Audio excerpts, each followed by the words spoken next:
Hello everyone, my name is Himanshu Saraswat from Triple IT Sri City, which is situated in Andhra Pradesh. So today we will do our exercise of our remaining chapter called Thermal Properties of Water. तो इसकी हमने theory complete कर ली थी। Theory को मैं थोड़ा सा revise करा दूंगा। उसके बाद हम आज एक्सरसाइज करेंगे इसकी जो आज बची हुई। ओके, तो हमने इसमें बहुत सारी चीजें पढ़ी थी। Expansions, latent heat, calorimetry, radio, different type of heat, जैसे मतलब टाइप्स ऑफ हीट, कैसे कैसे हीट ट्रांसफर होती है, कन्वेक्शन, ओके, रेडिएशन, ओके। और फिर उसके बाद हीट ट्रांसफर पढ़ा था हमने। तो आज हम पहले इसकी समरी पढ़ लेते हैं, उसके बाद अपना एक्सरसाइज स्टार्ट करेंगे। तो समरी में थोड़ी बहुत चीजें ऐसी है कि heat is form of energy that flow between a body and its surrounding medium by virtue of temperature difference between them. The degree of hotness of the body is quantitatively represented by temperature. Okay, तो heat एक energy जो जो कि temperature difference के माध्यम से जो एक बॉडी से दूसरे बॉडी में जाती है या फिर एक बॉडी में आप ट्रेवल करती है। तो डिग्री ऑफ हॉटनेस को मापने का तरीका टेम्परेचर है।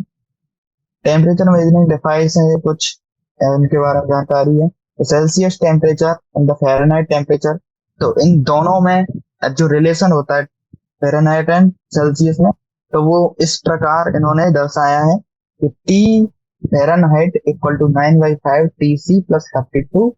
तो the ideal gas equation of connecting pressure, volume, and the absolute temperature is PV equal to mu RT. Mu is the number of moles.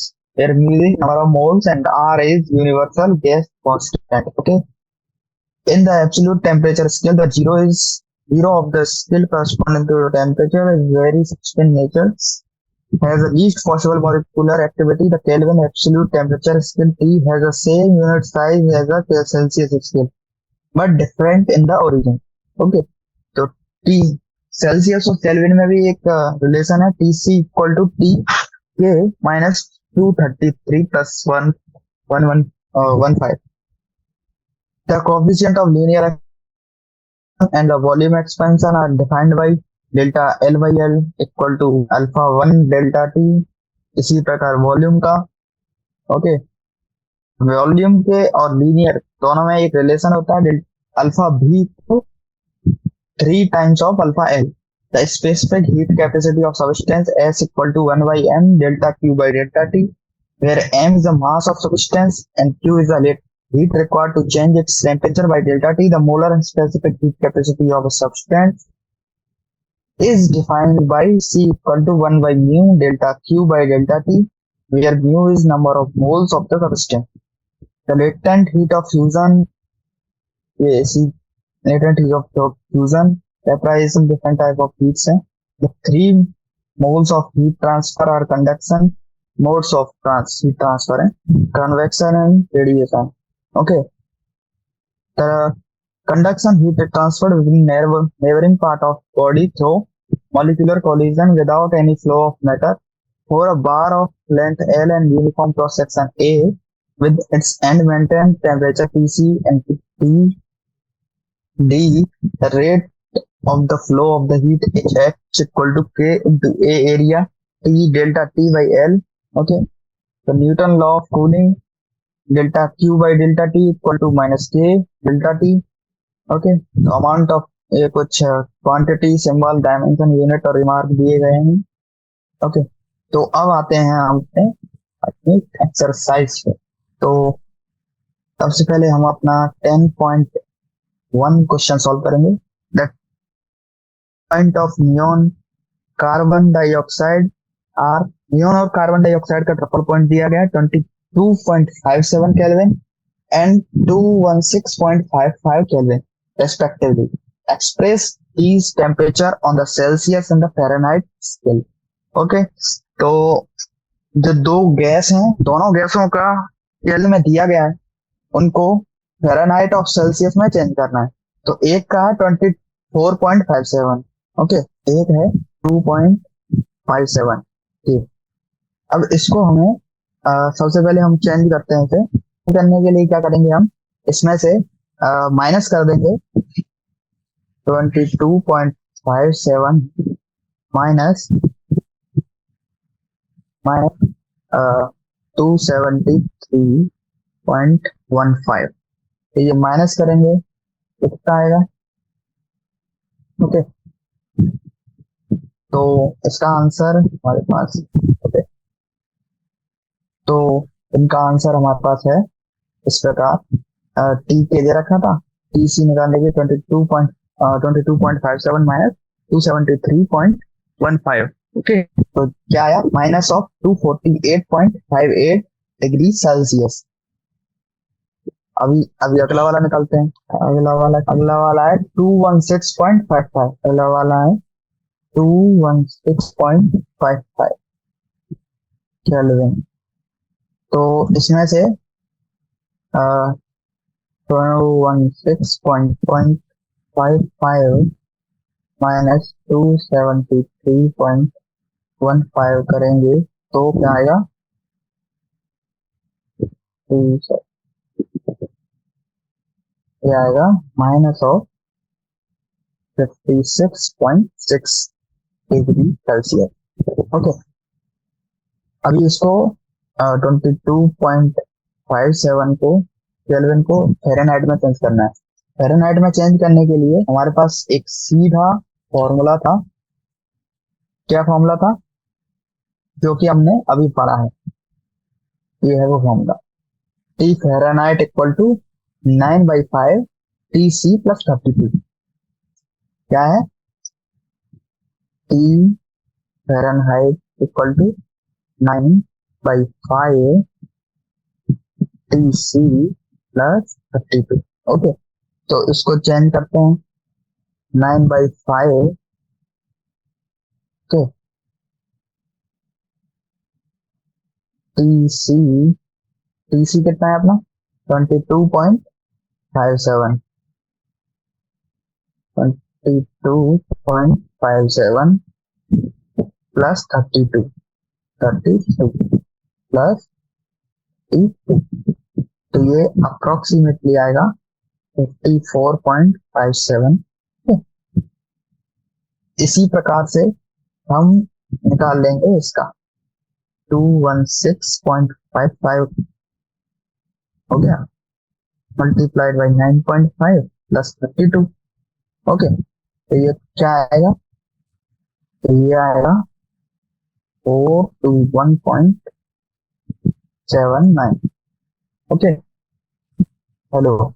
Okay, तो अभी तक हमने पढ़ लिया था, पहला क्वेश्चन हो गया था हमारा। ओके, तो सेकंड क्वेश्चन है, two absolute scale A and B have triple point of water defined B 200 and 350 A and B है। Okay, what is the relation between T A and T B.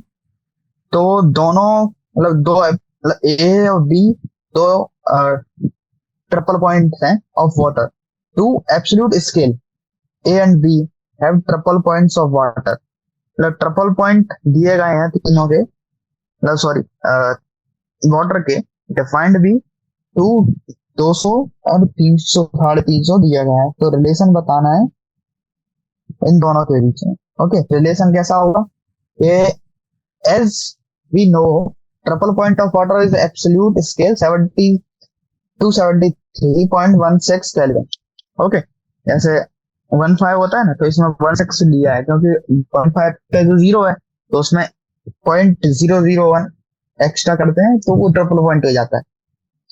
तो size of 1 degree of Kelvin scale on absolute scale A 273.16 divided by 200 into T A।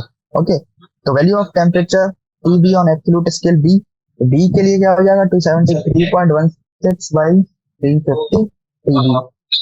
Okay, तो since T A and T B represent the same temperature, तो ये 273.16 upon 200 into T A 273.16, तो 273.16 upon 200 into TA equal to 273.16 TB upon 350। तो 273.16 से दोनों cut गए, तो अभी क्या बचा, TA upon 200 equal to TB upon 350। तो अगर हम TBA अपॉन TB किया जाए तो 200 अपॉन 350 हो जाएगा। ये तो इससे कट गया। अब 5 से और डिवाइड देते हैं, 4/7, तो ये रिलेशन आ गया, यानी कि TA इक्वल टू 4/7 TP। ये हो गया अपना relation in between TA and TP। Okay, तो अभी हम अपने नेक्स्ट क्वेश्चन पे आते हैं। नेक्स्ट क्वेश्चन अभी ठीक है। The electrical resistance in ohm of a certain thermometer varies with temperature according to the approximate law. क्या लॉ है, तो सबसे पहले हम अपने लॉ को लिख लेते हैं। लॉ है अपना R equal to R0 1 plus alpha T minus T0। ओके, तो ये है, तो इसमें R0 equal to 101.6 Om, T0 हो गया 273 पॉइंट। अभी और पढ़ लेते हैं इसको। The resistance is 101। तो रेसिस्टेंस दिया गया है, एक लॉ दिया गया है जो उन्होंने डिफाइन किया अपने मन से।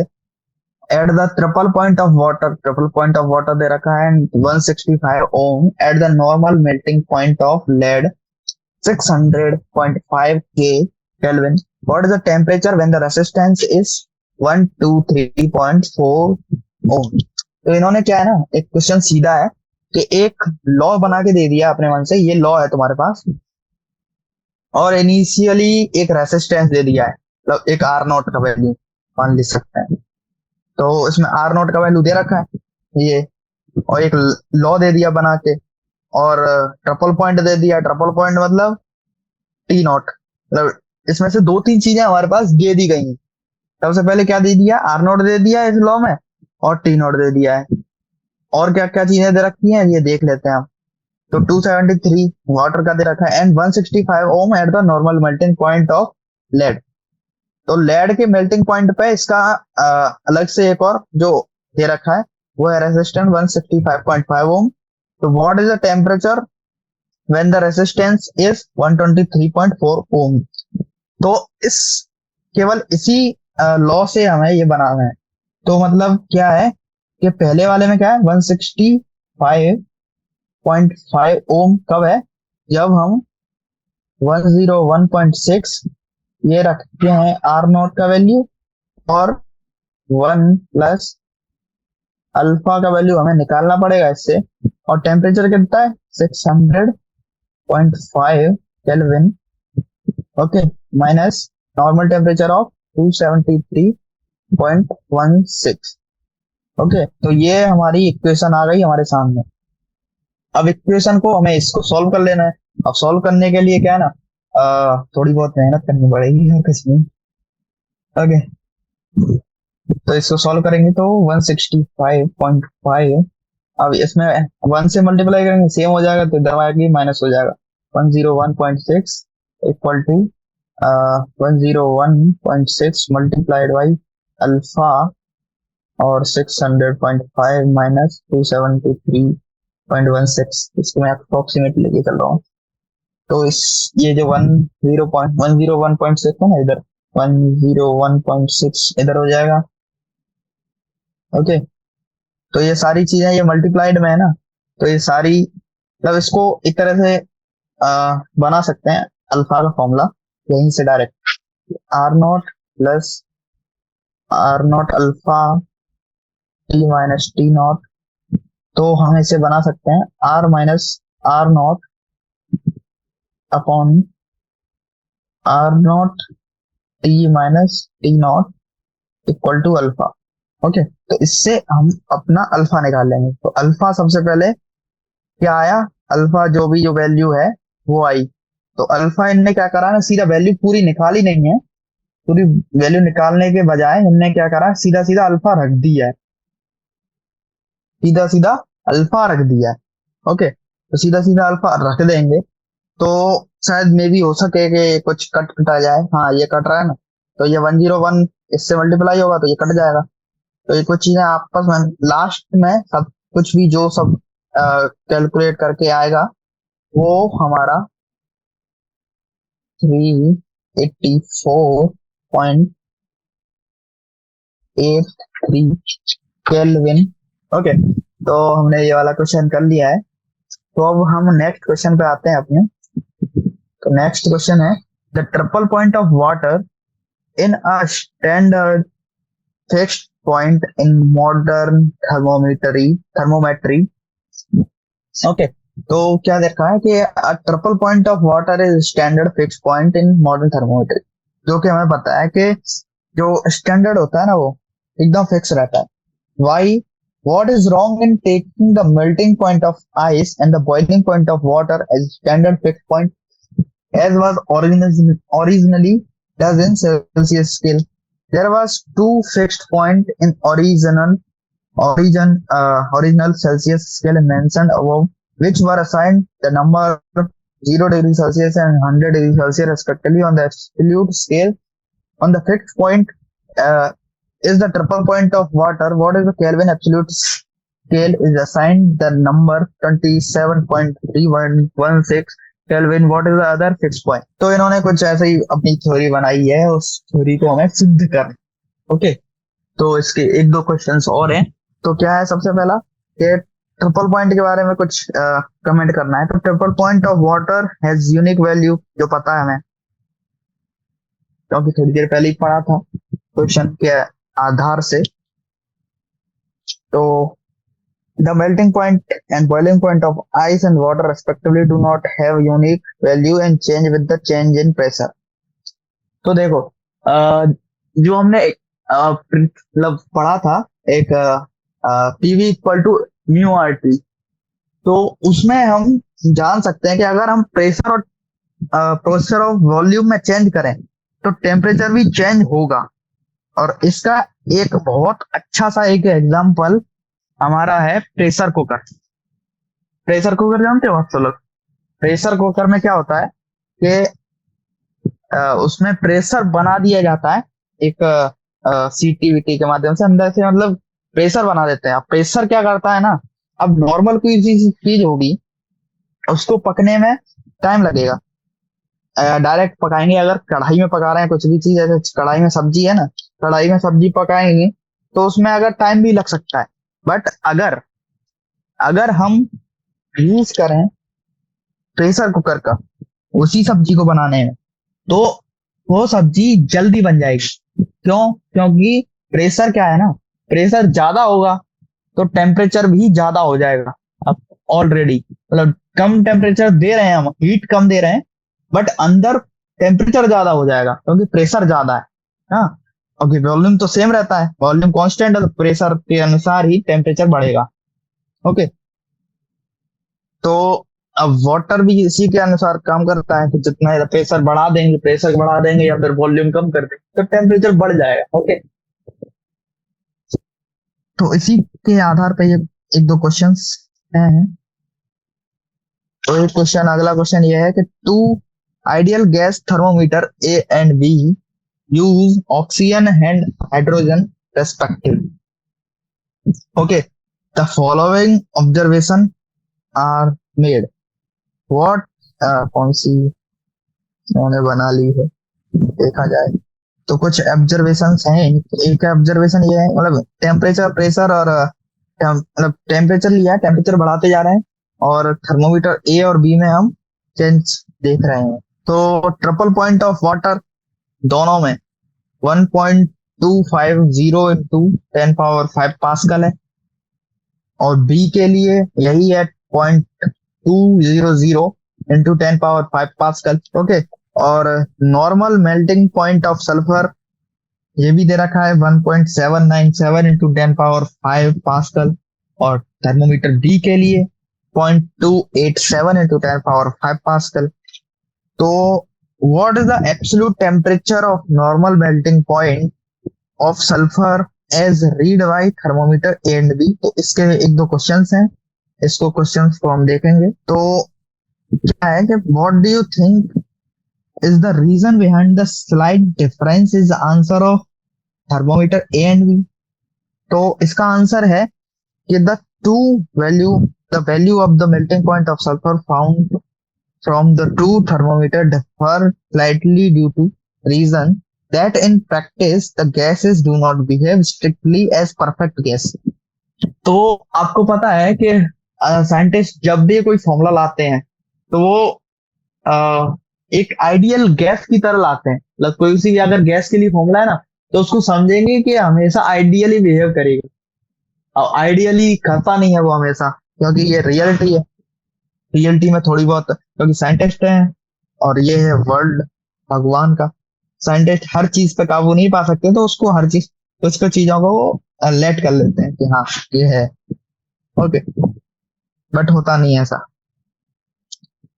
तो gases are not perfectly ideal. To reduce the disparity, reading should be taken for lower and lower pressure, and the plot between the temperature measured versus the absolute pressure of the gas at triple point should be extrapolated to obtain the temperature in the limit pressure tends to zero। तो if ये tends to zero का symbol है, pressure tends to zero हो रहा है, तो if pressure tends to zero when the gas approaches ideal gas behaviour. तो इन्होंने क्या बोला है कि जब भी प्रेशर जीरो की तरफ जाता है तो ही आइडियल गैस बनती है वो गैस।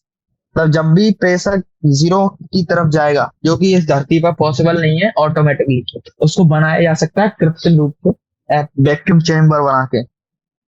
हमने सुना होगा वैक्यूम वैक्यूम चैम्बर्स के बारे में, या फिर यूट्यूब पे बहुत सारी ऐसी फन वीडियो डाली रहती है जिसमें वो वैक्यूम चैम्बर से कुछ कुछ कुछ करते रहते हैं, आइसक्रीम डाल दिया, ऐसी चीजें करते रहते हैं। तो कभी कभी देख लिया कीजिए, कोई नहीं। तो इसमें है कि जब भी प्रेशर जीरो की तरफ जाएगा, एकदम टेंस टू जीरो होगा, उसी ही टाइम पर, सेम उसी टाइम पर जो गैस होगी, कुछ गैस है वो आइडियल गैस की तरह बिहेव करेंगी। और आइडियल गैस की थोड़ी बहुत प्रॉपर्टीज होती हैं, एक दो, ये आप गैसियस स्टेट नाम के चैप्टर में आगे पढ़ेंगे। ओके, तो अब आते हैं अपने नेक्स्ट क्वेश्चन पे। तो नेक्स्ट क्वेश्चन है अपना, स्टील टेप जो कि 1 मीटर लॉन्ग है is correctly calibrated for a temperature of 27 degree Celsius. तो एक स्टील टेप है, स्टील टेप 1 मीटर लॉन्ग है, इस करेक्टली कैलिब्रेटेड मतलब उसी के लिए बनाया गया है, 27 डिग्री सेल्सियस के लिए बनाया गया है। The length of a steel rod measured by the this tape is found to be 63.0 Celsius or centimeter on a hot day when a temperature is 45 degrees Celsius। What is the actual length of steel rod on that day? मतलब क्या है कि 27 degree Celsius पे ही बनाया गया है। मतलब 27 degree Celsius पे उसमें जो डेल्टा एक्स होगा उस टेप का, जो भी होता है ना मेजरिंग टेप, आपने देखा होगा कभी भी ऐसे घर में कुछ काम वाम हो रहा है, जो होता है ना, जैसे प्लम्बिंग का काम है, तो कभी कभी जो प्लम्बर होता है वो एक टेप लेके आता है, या फिर इलेक्ट्रिशियन, तो नापने के लिए बहुत सारी चीजें, तो उसमें उस टेप को वो स्टील का बना होता है। तो देखना आप कभी अगर आपने ना देखा हो तो देखना, वो स्टील का बना होता है वो। और इस अब क्या है ना, अगर उसका टेम्परेचर बढ़ाएंगे, हमने पढ़ा है पहले थर्मल एक्सपेंशन में, किसी भी चीज का टेम्परेचर बढ़ाते हैं तो उसका साइज भी बढ़ता है, और साइज बढ़ेगा। लेकिन इसमें क्या है ना, 27 डिग्री सेल्सियस पर बनाया गया है, मतलब इसका मतलब यह है कि 27 डिग्री सेल्सियस पे इसका एक्सपेंशन जीरो है। अभी जैसे जैसे टेम्परेचर बढ़ाएंगे, अब 45 कर दिया 27 से, तो टेम्परेचर डिफरेंस कितना आया? टेम्परेचर डिफरेंस आया 18 डिग्री सेल्सियस का। तो what is the actual length of steel rod on that day? अब देखिए 63 डिग्री सेल्सियस, सॉरी 63 सेंटीमीटर है, इसने नाप लिया। तो 63 को मतलब कितना एक्स्ट्रा बढ़ जाएगा। 63 डिग्री सेल्सियस की एक ऐसा मान सकते हैं कि 63 डिग्री सेल्सियस की एक रॉड है, बस ऐसे मान लो 63 डिग्री सेल्सियस की एक रॉड है, उसमें एक डेल्टा टी चेंज कर दिया है, तो टेम्परेचर डिफरेंस किया है, तो उसमें कितना चेंज आएगा। ओके, सेम यही है। तो linear coefficient of linear expansion दे रखा है हमारे लिए। तो on a day when temperature is 27 degree Celsius, okay, तो हम इसको थोड़ा सा करते हैं। तो टेम्परेचर क्या दे रखा है, 27 degree Celsius. The length of 1 centimetre division on the steel tape is exactly 1। जैसा कि मैंने कहा कि उस दिन एक्सपेंशन बिल्कुल नहीं था 27 डिग्री सेल्सियस वाले दिन। ओके, तो because the tape has been calibrated for 27 degrees Celsius when the temperature is 45, that is delta T equal to 45 minus 27, that is 18 degrees Celsius. The increase of length of 1 centimeter division of the tape become 1.0000216 centimetre at 45 degree Celsius. Okay guys, तो ने automatic एक formula होता है ना thermal expansion का, thermal expansion के फॉर्मूले का यूज करके हमने क्या किया है, ये जो फॉर्मूला है ना, ये delta L equal to alpha L delta T. तो 1 पॉइंट जो अल्फा है हमारा ये दे रखा है 1.2 into 10 power minus 6 into 1 centimetre के लिए निकाल रहे हैं, और डेल्टा टी है 18। तो 1.2 into 10 power minus 5 into 1 centimetre into 18 degree Celsius. अब 18 डिग्री सेल्सियस को अपन केल्विन में चेंज करेंगे। हाँ, केल्विन में फिर सेंटीमीटर, हाँ केल्विन में चेंज करना पड़ेगा क्योंकि हाँ linear expansion 1.2 into 10 power minus 1 kelvin है, बस 5 हो गया। कोई नहीं, कभी कभी थोड़ा सा मिस्टेक हो जाता है, तो इसको आ, अपना आंसर आएगा तो 1.0000216 सेंटीमीटर। मतलब 1 सेंटीमीटर था, 1 सेंटीमीटर में इतना चेंज आया, तो इसी में 63 करेंगे मल्टीप्लाई, तो इतना चेंज आएगा उसकी एक्चुअल लेंथ में। ये कितना हो जाएगा 0.0136, ये सेंटीमीटर इसका चेंज है। अब चेंज कितना आया 0.0136 सेंटीमीटर का इसमें चेंज आ गया। ओके, अब आते हैं अपने सेवंथ। तो सेवंथ क्वेश्चन है हमारे पास, अ लार्ज स्टील वायर, ये a large steel wheel is to fitted on the shaft of a same material onto a shaft of the same material at 27 degrees Celsius. The outer diameter of the shaft is 8.7 centimeter and the diameter of the central hole in the wheel is 8.69 centimeter. Sorry guys, the shaft is cooled using dry ice. At what temperature of the shaft does the wheel shift on the shaft? Assume coefficient of linear expansion of the steel be constant over the required temperature range. तो alpha steel के लिए दे रखा है। Okay, तो question क्या है actually, question ये है कि 27 डिग्री सेल्सियस अपना नॉर्मल टेम्परेचर है, तो उस पर क्या किया है कि एक व्हील है, व्हील के ऊपर एक सेम मटेरियल का ही एक कुछ मटेरियल लगा रहे हैं। तो दोनों के डायमीटर दे गए हैं हमारे पास, एक का डायमीटर 8.69 है, एक का है 8.7 सेंटीमीटर, तो 0.01 सेंटीमीटर का इसमें चेंज है। तो अभी हम क्या करना है, ये 0.01 सेंटीमीटर रेडियस, डायमीटर है रेडियस है, डायमीटर है सॉरी, तो डायमीटर है। तो सबसे पहले हम इसकी परिधि निकालेंगे या फिर सरकमफेरेंस। तो पाई डी से इसका हम सरकमफेरेंस निकाल लेंगे दोनों के।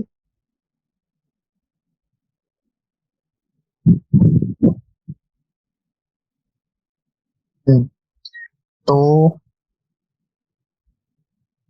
पाई डी पहला पाई डी कितना, पहला है 8.7 पाई, दूसरा है 8.69 पाई। ये हो गई परिधि दोनों की। अभी क्या है ना इसमें, आ, हाँ, तो इसमें क्या है ना, 1 सेंटीमीटर इसको बढ़ाना है, 1 सेंटीमीटर फिर 1 यूनिट, जिससे ये सेम हो जाए या फिर चढ़ जाए। तो इसमें चढ़ाने के लिए क्या करेंगे अपन, तो 1 पाई, 0.01 पाई हमें चाहिए और एक्स्ट्रा, और 0.01 पाई एक्स्ट्रा लेने के लिए हमें क्या करना पड़ेगा कि इसमें एक टेम्परेचर एज्यूम कर लेंगे हम, टेम्परेचर एज्यूम करेंगे कुछ भी T0, और डेल्टा टी लेंगे 27 से, तो टी माइनस मतलब T0 एज्यूम किया था, T0 -27 डिग्री सेल्सियस अल्फा दे रखा है। एल चाहिए हमें जो भी है ये वाली, ओके 0.01 पाई, इतना हमें सॉरी इतना हमें डेल्टा एल चाहिए। डेल्टा एल मिल गया है, डेल्टा एल हो गया, और एल तो हमें पता ही है, एल है कितना 8.7, या फिर 8.67 मान सकते हैं, 8.67 मान लीजिए। तो 8.69, सॉरी सॉरी 8.69, तो फाइनल फॉर्मूला आएगा कि 0.01 पाई इक्वल टू जो भी alpha into 8.69 pi into T -27 degree Celsius. अरे यार, अभी 27 डिग्री सेल्सियस को अपन ने केल्विन में चेंज करना पड़ेगा, जिससे टी आ जाएगा। ओके, तो टी आ गया, तो टी चाहिए था हमें। ओके, अब आते हैं अपने नेक्स्ट क्वेश्चन। इसमें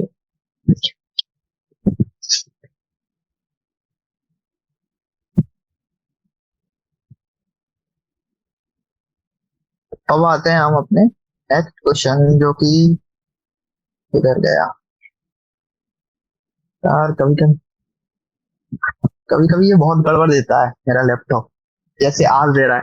एक दिन पहले भी यहाँ पर कल रात को भयंकर बारिश हुई है, 3-4 घंटे। तो कल रात को लाइट वाइट भी नहीं थी, तो ऐसे ही चलाए। बहुत सारी प्रॉब्लम आती रहती है, कोई प्रॉब्लम तो आएंगी, हमें तो बस अपने अपने लक्ष्य की ओर, गंतव्य जाना है। तो एट्थ क्वेश्चन हम अब करेंगे। तो एट्थ क्वेश्चन क्या है, अ होल इज ड्रिल्ड। तो एक होल, जो भी आपने मतलब कभी कभी प्लम्बिंग का काम होता है, तो घर पे आते हैं प्लम्बर, तो वो होल करते हैं। अब अलग अलग पाइप्स को या फिर तार वार को डालने के लिए इलेक्ट्रिशियन आते हैं, तो वो भी डालते हैं। ओके,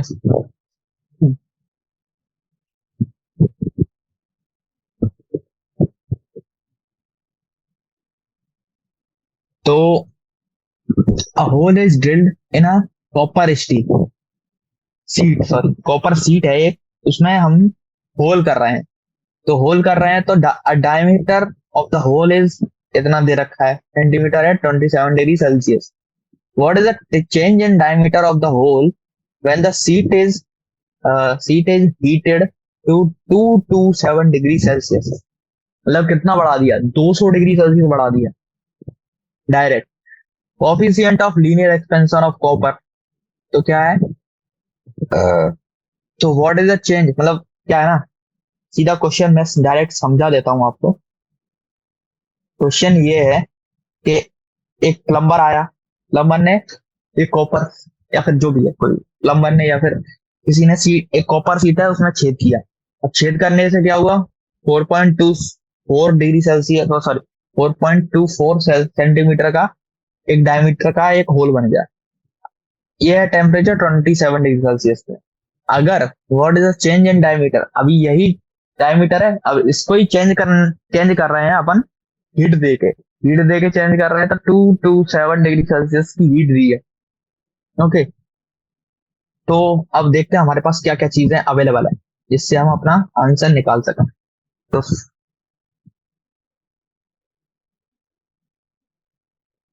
ओके, तो हम देखते हैं कि सबसे पहले एरिया ऑफ होल निकाल लेते हैं। तो एरिया क्या आया, एरिया कैसे निकाल सकते हैं अपन, एरिया आएगा pi D square by four, pi D square by four, sorry diameter है, रेडियस क्या ही निकालें, तो पाई इंटू डी कितना है अपना, डी है 4.24 स्क्वायर बाई फोर। ओके, ये इतना है सेंटीमीटर स्क्वायर पर। ओके, तो if D2 centimetre is the diameter of the hole at 227 degree Celsius, okay, तो then area of the hole at 227, अब देखते हैं कि मान लिया कि D2, अभी ये तो फर्स्ट वाला है, तो एरिया कितना होगा, पाई D2 square by four. Okay, ये ना सेंटीमीटर स्क्वायर। ओके, तो coefficient of superficially expansion of the copper, तो इसमें क्या है ना, इसमें हो रहा है क्या बोल सकते हैं, एरिया एक्सपेंशन, बीटा से इसको रिप्रेजेंट करते हैं जो भी। तो बीटा क्या होता है, मैंने एक बार पहले बताया था आपको, बीटा इक्वल टू 2 अल्फा होता है, और जो गामा होता है वो होता है 3 अल्फा। तो हम आज इसका यूज करेंगे।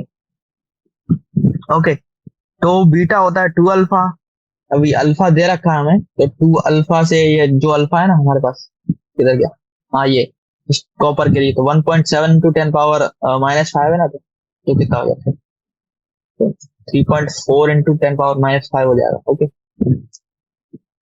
तो अभी क्या है ना, इंक्रीज इन एरिया, एरिया में कितना इंक्रीज हुआ, अभी जैसे हम लेंथ में इंक्रीज होता है डेल्टा एल, अभी यहाँ पर एरिया में कितना इंक्रीज हुआ, डेल्टा ए।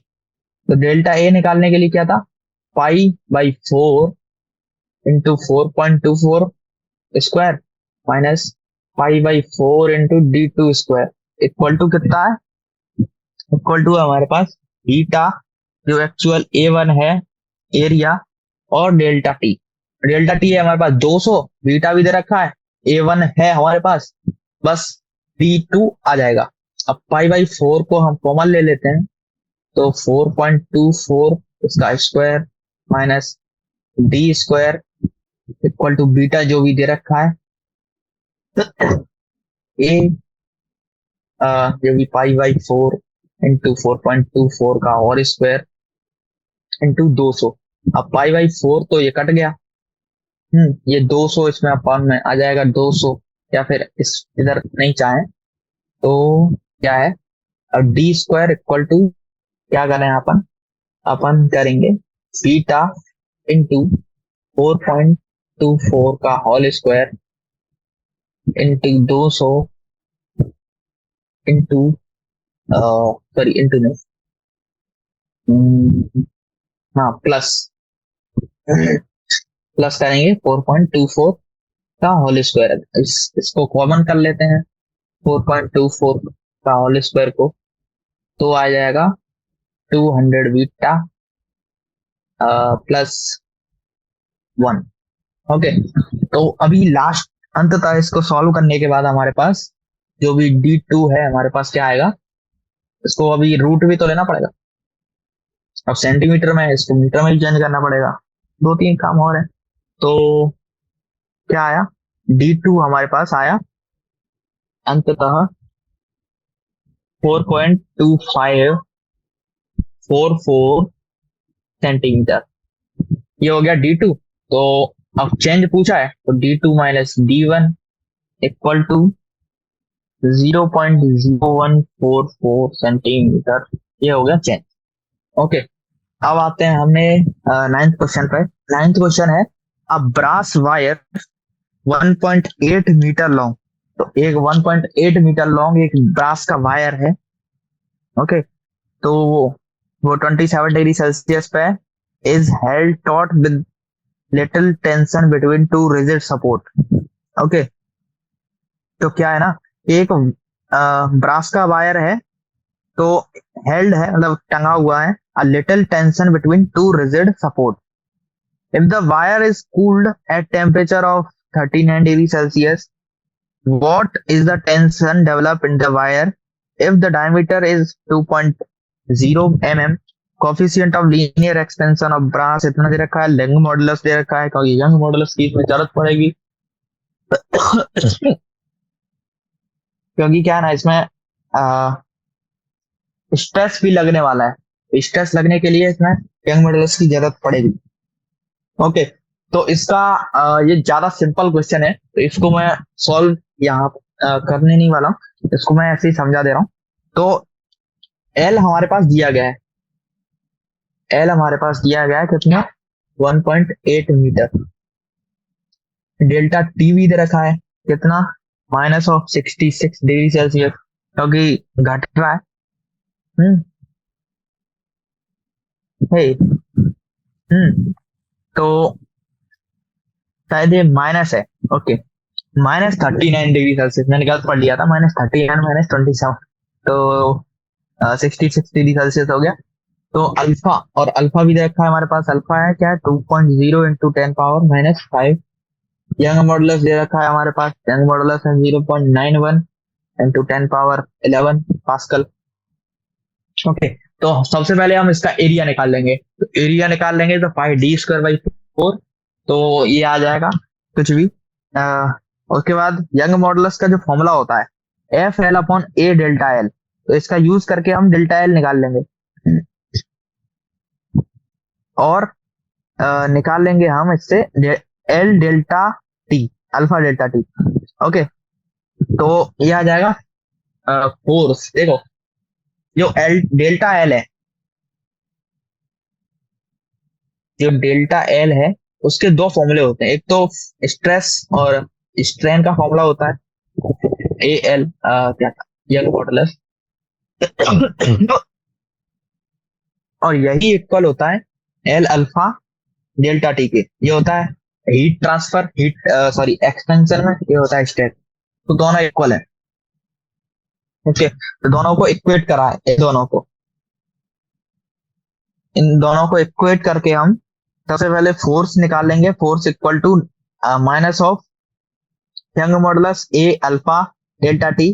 तो फोर्स हमें निकालना था, मतलब टेंशन कितना जनरेट हो जाएगा, फोर्स निकालना था, फोर्स कितना हो जाएगा -3.77 इंटू 10⁻² न्यूटन। ओके, तो अब आते हैं अपने नेक्स्ट क्वेश्चन जो कि 10th है। A brass rod of length 50 centimetre, diameter इतना, जॉइंट है स्टील से। अब देखो ये एकदम सेम क्वेश्चन है पिछले वाले की तरह, बस थोड़े से चेंजेस है। अगर आप पिछला वाला क्वेश्चन अच्छे से ध्यान से देखोगे तो इसको तुरंत बना लोगे। ओके, तो आई एम स्किपिंग इट। तो the coefficient of volume expansion of glycerine is 49 into 10⁻⁻5 Kelvin inverse दे रखा है। तो कोफिशिएंट ऑफ वॉल्यूम एक्सपेंशन, तो वॉल्यूम एक्सपेंशन दे रखा है इसका, यानी कि गामा, गामा इक्वल टू दे रखा है 49 इंटू 10⁻⁻5 केल्विन इनवर्स। ओके, तो what is the fractional change in its density for 30 degree Celsius rise in temperature. मतलब अगर हम delta T equal to 30 degree Celsius करें तो इसके फ्रैक्शनल चेंज क्या होगा डेंसिटी पर, डेंसिटी मतलब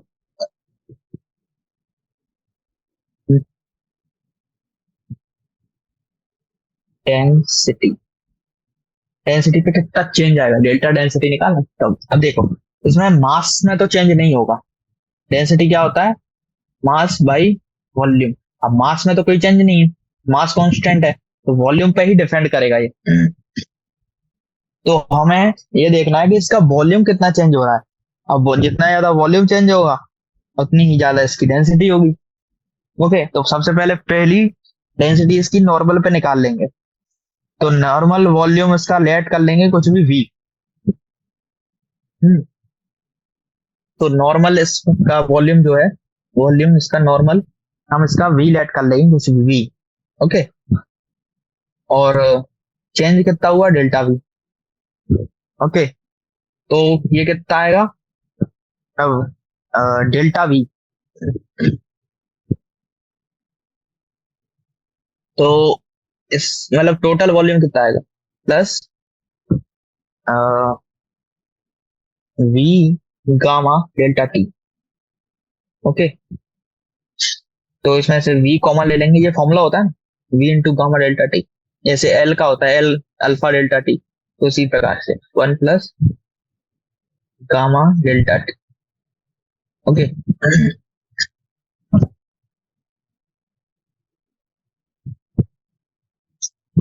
तो जो होता है rho equal to M by V होता है, जिसमें मैंने बताया।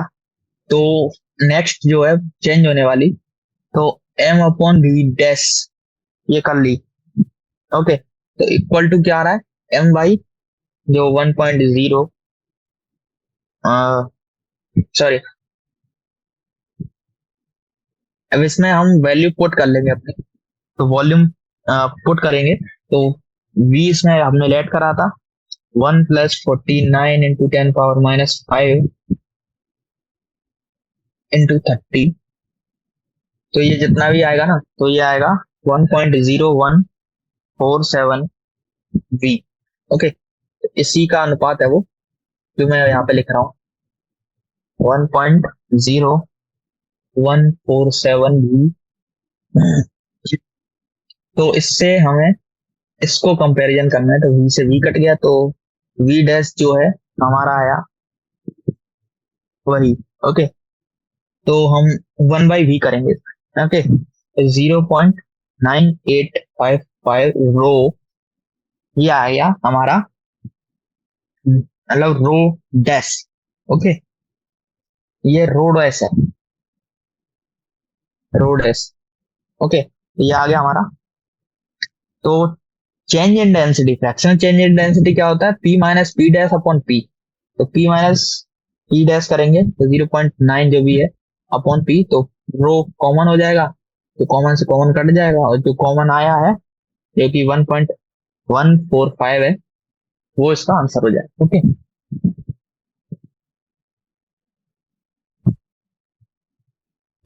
ओके, तो हम अपने नेक्स्ट क्वेश्चन, 12th क्वेश्चन पे।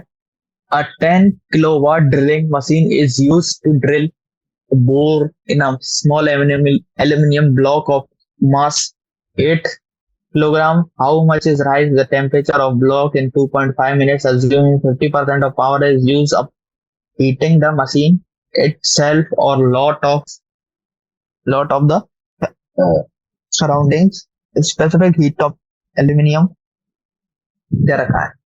तो पावर यहाँ पर दे रखी है, इसकी पावर है 10 किलोवाट, यानी कि 10⁴ वाट। ओके, तो इतना इसकी पावर दे रखी है। मास दे रखा है 8 किलोग्राम, 8 किलोग्राम यानी कि 8 × 10⁻³ ग्राम। ओके, तो राइज एंड टेम्परेचर निकालना है हमें। टाइम दे रखा है 2.5 मिनट्स, यानी कि 2.5 × 60 करेंगे तो सेकेंड में 150 सेकेंड्स है हमारे पास। स्पेसिफिक हीट है, टोटल एनर्जी है, टोटल एनर्जी कितना है, पावर इंटू टाइम कर देंगे तो टोटल एनर्जी आ जाएगा, जैसा कि हम जानते हैं 11th में हमने वर्क एनर्जी पावर वाले चैप्टर में ये चीजें पढ़ी हुई हैं। ओके, तो ये सारी चीजें हमारे पास हैं। तो as 50% of energy is lost, तो हम निकाल लेते हैं। सबसे पहले हमारे पास टोटल एनर्जी की, टोटल एनर्जी कितनी है निकालेंगे, तो पावर इंटू टाइम। पावर कितना, पावर है 10⁴ इंटू 150 सेकेंड, मल्टीप्लाई कर देंगे तो 1.5 इंटू 10⁻⁶। ओके, तो 50% ऑफ एनर्जी इज लॉस्ट।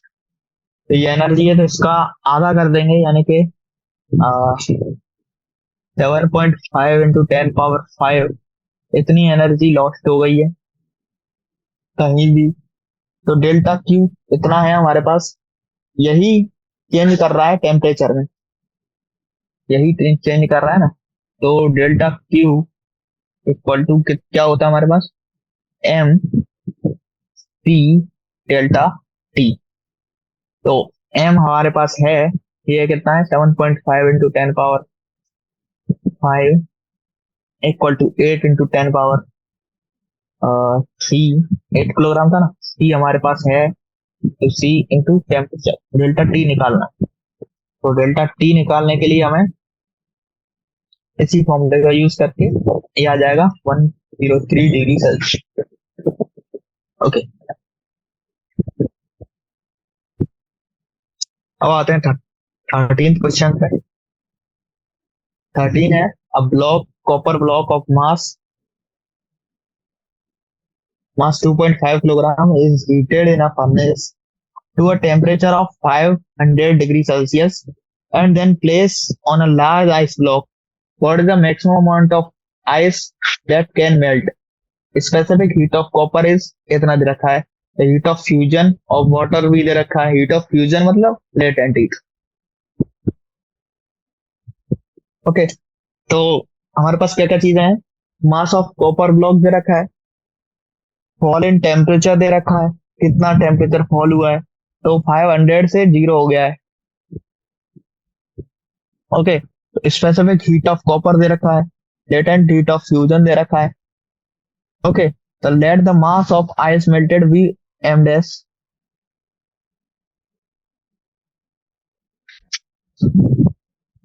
तो हम क्या कर रहे हैं, हमें क्या निकालना है? देखो, इस ऐसे क्वेश्चनों में सीधी एक चीज होती है कि स्पेसिफिक हीट के द्वारा जो हीट एनर्जी दी गई है उसको लेटेंट हीट के द्वारा एनर्जी को क्रिएट कर देते हैं। मतलब M dash L equal to M C delta T. Okay, तो एम डैश निकालना, M C delta T by L, ये इसका फॉर्मूला हो जाएगा। इस फॉर्मूले में वैल्यूज पुट करेंगे सारी, तो अपना आंसर आ जाएगा। अगला क्वेश्चन है, एक एक्सपेरिमेंट कर रहे हैं ये लोग। इस एक्सपेरिमेंट में हमें कोई इंटरेस्ट नहीं है, जो कि बहुत ज्यादा सिंपल क्वेश्चन है। मे बी ये ज्यादा अच्छा रहेगा कि इसे आप खुद स्वयं ट्राई करें। ओके, तो in an experiment of specific heat of metal दे रखा है, अब 0.2 kilogram block of a metal at 150 degree Celsius drop in a copper calorimeter. तो ऐसे कैलोरीमेट्री का एक क्वेश्चन है, बहुत ही ज्यादा सिंपल। okay. अगला क्वेश्चन, अगला क्वेश्चन है, given below are some observations on molar specific heat at room temperature of some common gases. तो कुछ गैसेस हैं, उस गैसेस मतलब उन गैसों का रूम टेम्परेचर पर स्मॉलर स्पेसिफिक हीट दी गई है। ओके, तो ये दी गई है जैसे हाइड्रोजन की, nitrogen oxygen, nitrogen oxide, carbon monoxide, chlorine, इन सब की दे रखी है। The measured molar specific heat of these gases are markedly different from those for monoatomic gases. Typically, more specific heat of a monoatomic gas is इतनी 2.92 calories per mole Kelvin. Explain this difference. What can you infer from the somewhere large value for chlorine? Okay. तो इसमें कुछ ऐसा ही theoretical question है कि कभी कभी ऐसा हो जाता है तो क्या होगा। ये सारे क्वेश्चन बहुत ज्यादा सिंपल रहते हैं, तो इन पर ज्यादा ध्यान ना देते हुए, ओके, तो क्या है, the gas which are listed about table.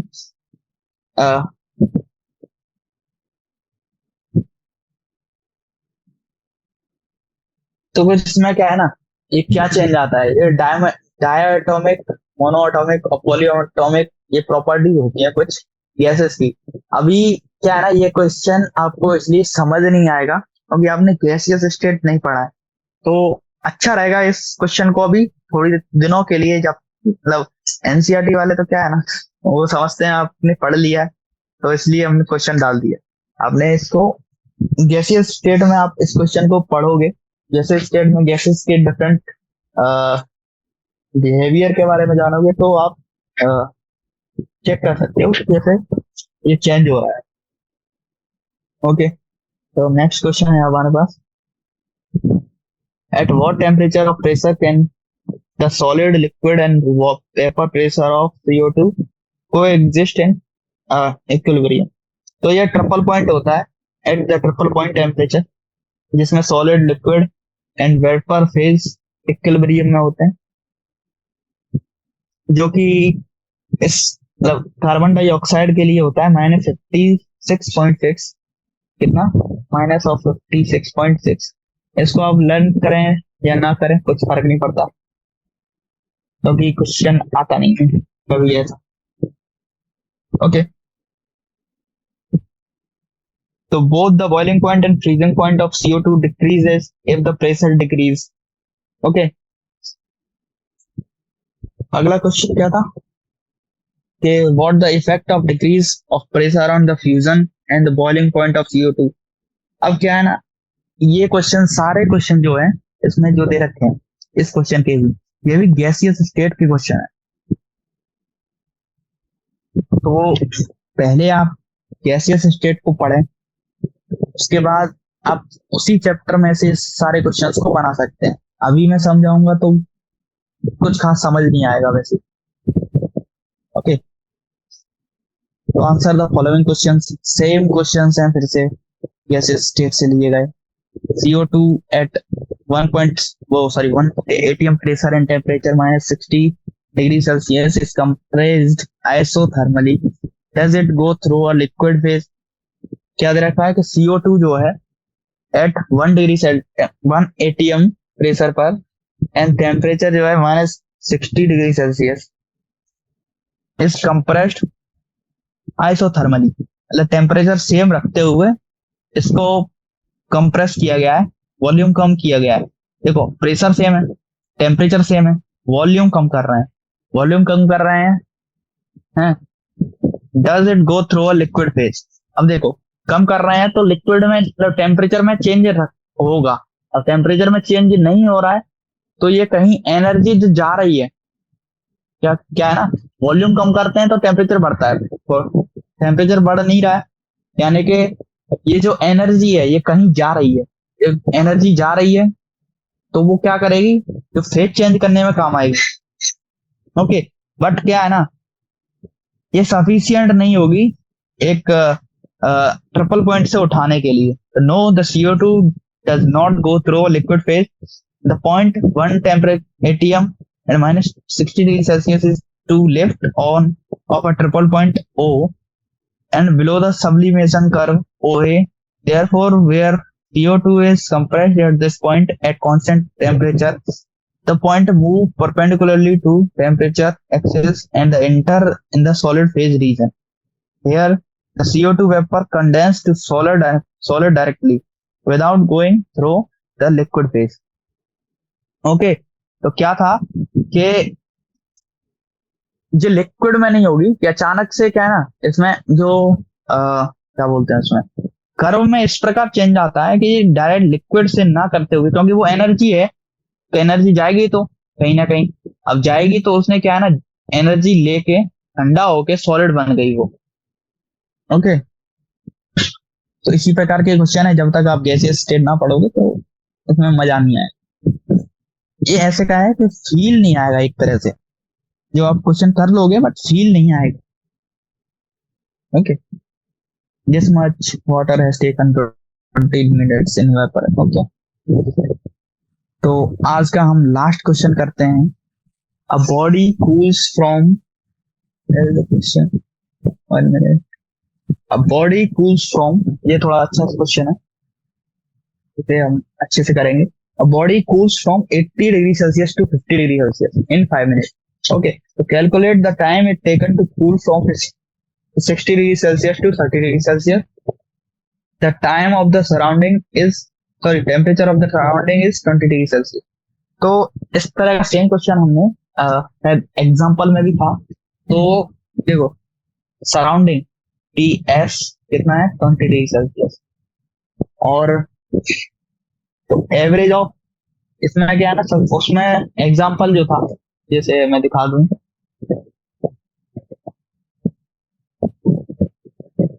ये वाला जो एग्जांपल, तो इसमें क्या है ना, हमने एवरेज लिए थे। तो इस पहले वाले में एवरेज क्या आया था, पहले वाले में एवरेज ये आया था 70, सॉरी 80, 86 एंड क्या था, 94 एंड 86। तो इसका 80 आया था शायद, हाँ सॉरी 90 90। तो 94 एंड 86 का 90 degree Celsius is common. Okay, तो इसमें इस क्वेश्चन में कितना एवरेज आएगा, क्योंकि 80 टू 50 हो रहा है, तो 80 टू 50 करने पर 65 कॉमन है, 65 है average degree Celsius. Temperature surrounding दिया है, डिफरेंस कितना है, और डिफरेंस है 65 माइनस 20 करेंगे तो 45 डिग्री सेल्सियस आ रहा है। ये है change, change in temperature upon time, तो delta T upon T time equal to K delta T. तो डेल्टा टी यहाँ पर कितना है, 30/5 equal to K into 45। Okay, इसमें करेंगे तो के का वैल्यू कितना आ जाएगा, के का वैल्यू आएगा मतलब कुछ भी अभी निकाल नहीं रहे, लास्ट में हम जाके निकालेंगे। The average of 60 degree Celsius to 30 degree Celsius is 45। अभी क्या है ना, जो 60 टू 30 है उसमें भी एवरेज 45 है, which is 25 degree Celsius above the room temperature. Okay, and the body cools by 30 degree Celsius in time T. तो हम कह सकते हैं कि 30 degree Celsius by 30 delta T equal to upon time equal to 30 into 25 equal. Okay, तो we are case same for this situation, तो दोनों case cut जाएंगे आपस में। तो 30/5 हम दोनों को डिवाइड दे रहे हैं, 30/5 अपॉन में 30/t equal to K into 45 upon में के इंटू 25। तो के से के कट जाएगा, 30 से 30 कट जाएगा, t/5 इक्वल टू 45/25 हो जाएगा। 5 इधर मल्टीप्लाई करेंगे, 5 इधर आ जाएगा, 5 9।